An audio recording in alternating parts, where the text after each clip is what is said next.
Hello दोस्तों, welcome to my YouTube channel के coaching classes.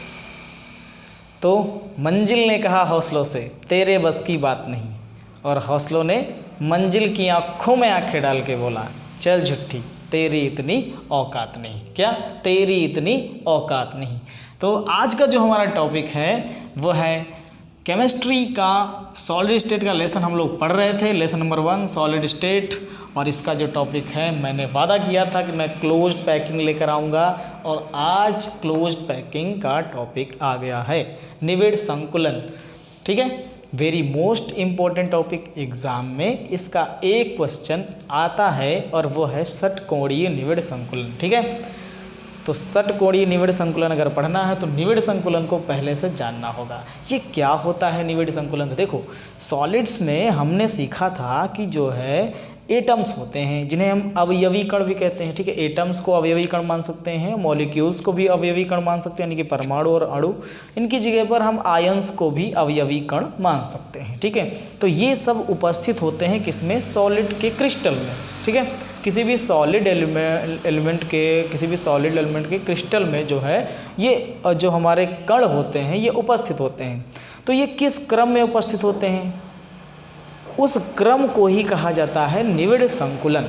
यानी कि इनकी जो व्यवस्था होती है वह व्यवस्था किस तरीके से होती है, उस व्यवस्था का जब हम अध्ययन करते हैं तो और अध्ययन करके और इन एटम्स को यानी कि इन अवयवी कणों को हम एक गोले आकार का, समान आकार का गोला मान लें, और समान आकार के इन गोलों को जब हम अपने पेज पर बनाने का प्रयास करते हैं, उसकी संरचना, क्रिस्टल के अंदर की जो संरचना है उसके अवयवी कणों की, उन अवयवी कणों को हम एक समान आकार के गोले मानकर और उसी व्यवस्था में जब हम रखते हैं, बनाने का प्रयास करते हैं, तो उस व्यवस्था को हम लोग कहते हैं निविड़ संकुलन। क्या कहते हैं? निविड़ संकुलन। ठीक है, आपको मैंने समझा दिया है इन बातों को। ठीक है, अगर आपको इसका नोट्स चाहिए तो डिस्क्रिप्शन बॉक्स चेक करिएगा, वो जो मेरे चैनल के नीचे नाम वाम सब लिखा है उस पर क्लिक करना, नीचे डिस्क्रिप्शन बॉक्स खुल के आ जाएगा, उसमें PDF दी गई है। ठीक है, PDF डाउनलोड कर लीजिए, आराम से लिख लीजिए, कोई टेंशन नहीं है। ठीक,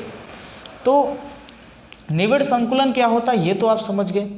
अब बात करते हैं कि निविड़ संकुलन कितने प्रकार का होता है। तो निविड़ संकुलन जो है वो 3 प्रकार का होता है मुख्यतया। ठीक है, 3 प्रकार का। नंबर 1 पर आपका होता है एक विमीय। क्या होता है? एक विमीय निविड़ संकुलन। एक विमीय निविड़ संकुलन। ओके, एक विमीय निविड़ संकुलन। इंग्लिश में इसको बोलते हैं 1 डायमेंशन क्लोज पैकिंग। क्या बोलते हैं? 1 dimension close packing. Okay, 1 dimension close packing. दूसरा आपका होता है द्विविमीय निविड़ संकुलन। ये मैं ऐसे ही लिख देता हूँ, ठीक है, जल्दी में। द्विविमीय निविड़ संकुलन, और इसको इंग्लिश में कहा जाता है 2 dimensional close packing. 2 dimensional close packing. Okay, और तीसरा जो होता है वो होता है त्रिविमीय निविड़ संकुलन। ठीक है, और इसको आप जानती हो 3 डायमेंशनल क्लोज पैकिंग। ओके, तो ये जो द्विविमीय होती है ये 2 टाइप की बट जाती है। द्विविमीय कितने टाइप में बट जाती है? 2 टाइप में बट जाती है। एक आपका होता है वर्गाकार। कौन सी? वर्गाकार द्विविमीय निविड़ संकुलन। और दूसरा होता है षटकोणीय द्विविमीय निविड़ संकुलन। ओके, तो वर्गाकार जो होती है उसको हम लोग इंग्लिश में बोल सकते हैं, इंग्लिश में इसको क्या बोलते हैं? स्क्वायर वाली कुछ बोलते होंगे, आई थिंक। ये इंग्लिश बड़ी समस्या करती है भाई। हाँ, 2 डायमेंशनल स्क्वायर क्लोज पैकिंग। ठीक है, क्या बोलेंगे? 2 डायमेंशनल स्क्वायर क्लोज पैकिंग। ठीक है, तो इसको कहते हैं 2 डायमेंशनल स्क्वायर क्लोज पैकिंग। और जो हमारी ये षटकोणी वाली होती है इसको हम लोग बोलेंगे 2 डायमेंशनल हेक्सागोनल क्लोज पैकिंग। ठीक है, 2 डायमेंशनल हेक्सागोनल क्लोज पैकिंग इसको बोलेंगे 2 डायमेंशनल हेक्सागोनल क्लोज पैकिंग। इसको क्या बोलेंगे? 2 dimensional square close packing, 2 dimensional hexagonal close packing. ठीक है, तो ये सब आपको पढ़ना है। ये भी फिर आगे जाकर 2 भागों में बट जाता है, ठीक है। सबसे ये 2 भागों में बंटता है। क्यों 2 भागों में बंटता है? क्योंकि ये जो देखो एक विमीय से बनता है द्विविमीय और द्विविमीय से बनता है त्रिविमीय। तो त्रिविमीय बनाने के लिए आपके पास 2 होने चाहिए ना, एक वर्गाकार से त्रिविमीय, एक षटकोणीय से त्रिविमीय, ठीक है। तो हम आज के टॉपिक में जो है डिटेल में जो पढ़ेंगे वो सिर्फ इन 2 को पढ़ेंगे। त्रिविमीय वाली हम कल डिस्कस करेंगे, अपने आप में वो बहुत ब्रॉड है और वहाँ से क्वेश्चन भी कम आते हैं एग्जाम में, ठीक है। क्वेश्चन यहीं से आते हैं, बट हम तो नॉलेज के लिए पढ़ रहे हैं तो हम वो भी पढ़ेंगे, त्रिविमीय भी पढ़ेंगे, ठीक है, बट उसको कल पढ़ेंगे। आज का टॉपिक हमारा सिर्फ इन 2 पर बेस्ड रहेगा। नोट्स आप PDF इसको डाउनलोड कर लीजिए, लिंक दे दिया है डिस्क्रिप्शन बॉक्स में। एक विमीय निविड़ संकुलन, ठीक है। एक विमीय निविड़ संकुलन क्या होता है? देखो इसमें जो है जो गोलों को रखा जाता है वो एक लाइन में सिर्फ रखा जाता है, एक दूसरे से स्पर्श करते हुए, ध्यान रखना, एक दूसरे से स्पर्श करते हुए, ऐसे ऐसे। ये जो पैकिंग है हमारी ये कहलाती है 1 डायमेंशनल। क्या कहलाती है?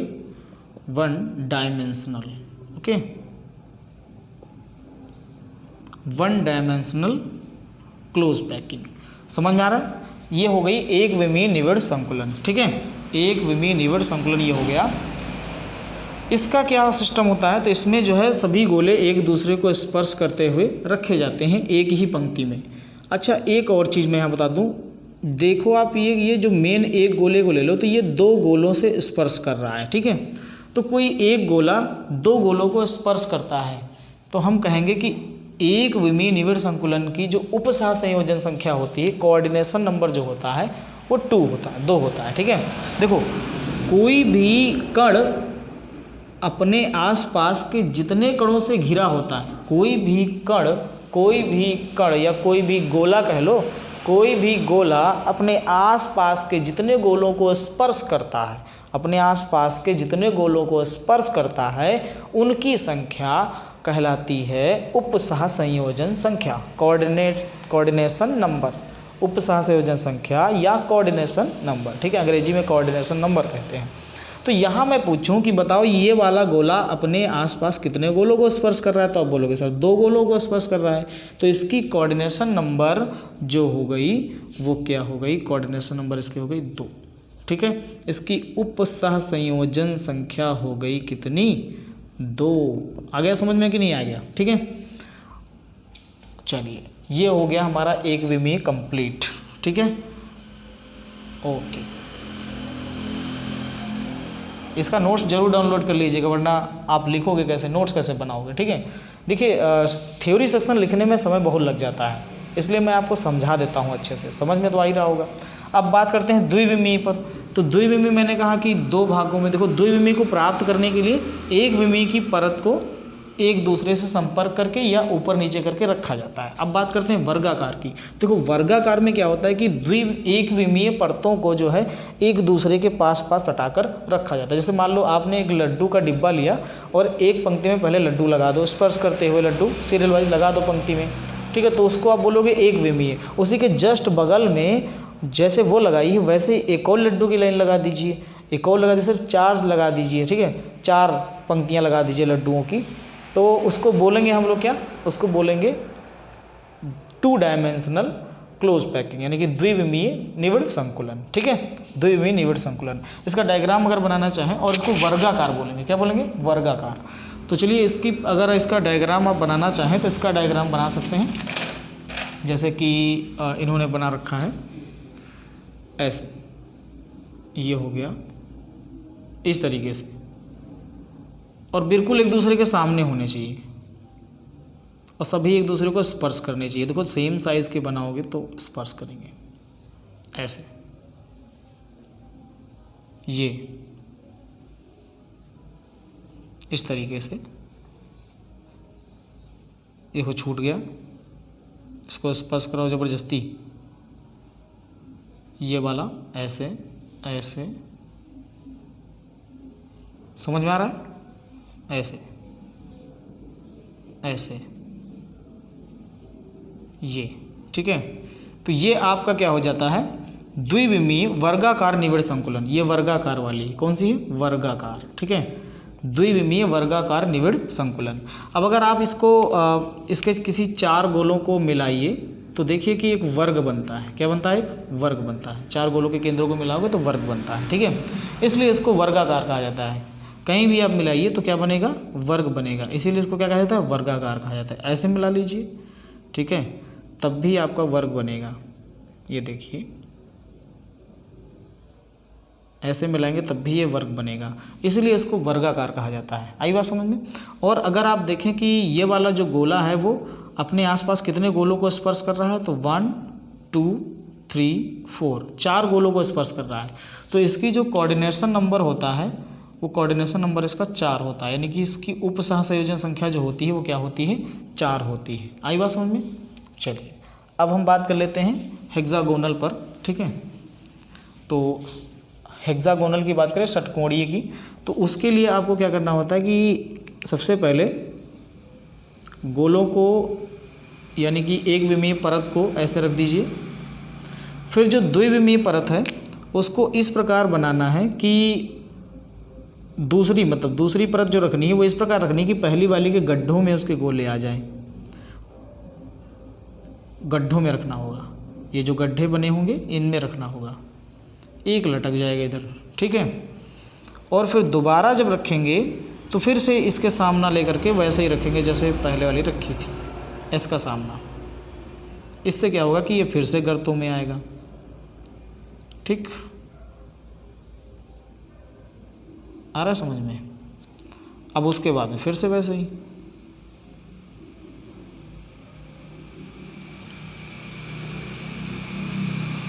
ठीक। जो हमारी वर्गाकार है इसमें जो पैटर्न प्राप्त होता है वो ए पैटर्न प्राप्त होता है। इसमें जो पैटर्न प्राप्त होगा वो क्या प्राप्त होगा, देखो ए बी और यहाँ भी ए, यहाँ बी, तो ए बी पैटर्न इसमें प्राप्त होता है, ठीक है। ए बी पैटर्न इसमें प्राप्त होता है। इसकी क्या पहचान है भाई, इसको हेक्सागोनल क्यों बोलते हैं, इसको षटकोणीय क्यों बोलते हैं। तो देखो इसमें मिलाओ, इसको मिलाओ इससे, इसको मिलाओ इससे, इसको इससे, इसको इससे, इसको इससे और इसको इससे। देखो कितने 1 2 3 4 5 6 भुजाएं। कितनी भुजाएं, 6 भुजाएं। तो जिसमें 6 भुजा होती हैं उसी को हम षटकोण कहते हैं, ठीक है। क्या कहते हैं उसको, षटकोण कहते हैं। तो यहाँ पर षटकोण का निर्माण हो रहा है, इसलिए इसको कहते हैं षटकोणीय निविड़ संकुलन। और ये द्विविमीय है तो बोलेंगे षटकोणीय द्विविमीय निविड़ संकुलन। क्या बोलेंगे, षटकोणीय द्विविमीय निविड़ संकुलन। आई बात समझ में। और इसकी अगर कोऑर्डिनेशन नंबर पूछ ले तो आप देखिए कि ये वाले गोला जो है 1 2 3 4 5 6 गोलों को घेरे हुए है। इसके लिए जो कोऑर्डिनेशन नंबर इसका आएगा, कोऑर्डिनेशन नंबर इसका 6 आएगा, यानी कि हेक्सागोनल में जो उसका उप सहसंयोजन संख्या होती है वो कितनी होती है, 6 होती है, ठीक। तो माय डियर स्टूडेंट्स, आज के टॉपिक में हम इतना ही रखते हैं इसमें, क्योंकि ये अपने आप में जो त्रिविमीय निविड़ संकुलन वो अपने आप में काफ़ी बड़ा टॉपिक है, तो उसको हम लोग कल जानेंगे डिटेल्स। आज के लिए आपको अगर इतना समझ में आया हो तो वीडियो को शेयर कीजिए और चैनल को सब्सक्राइब कीजिए। Thanks for watching my video.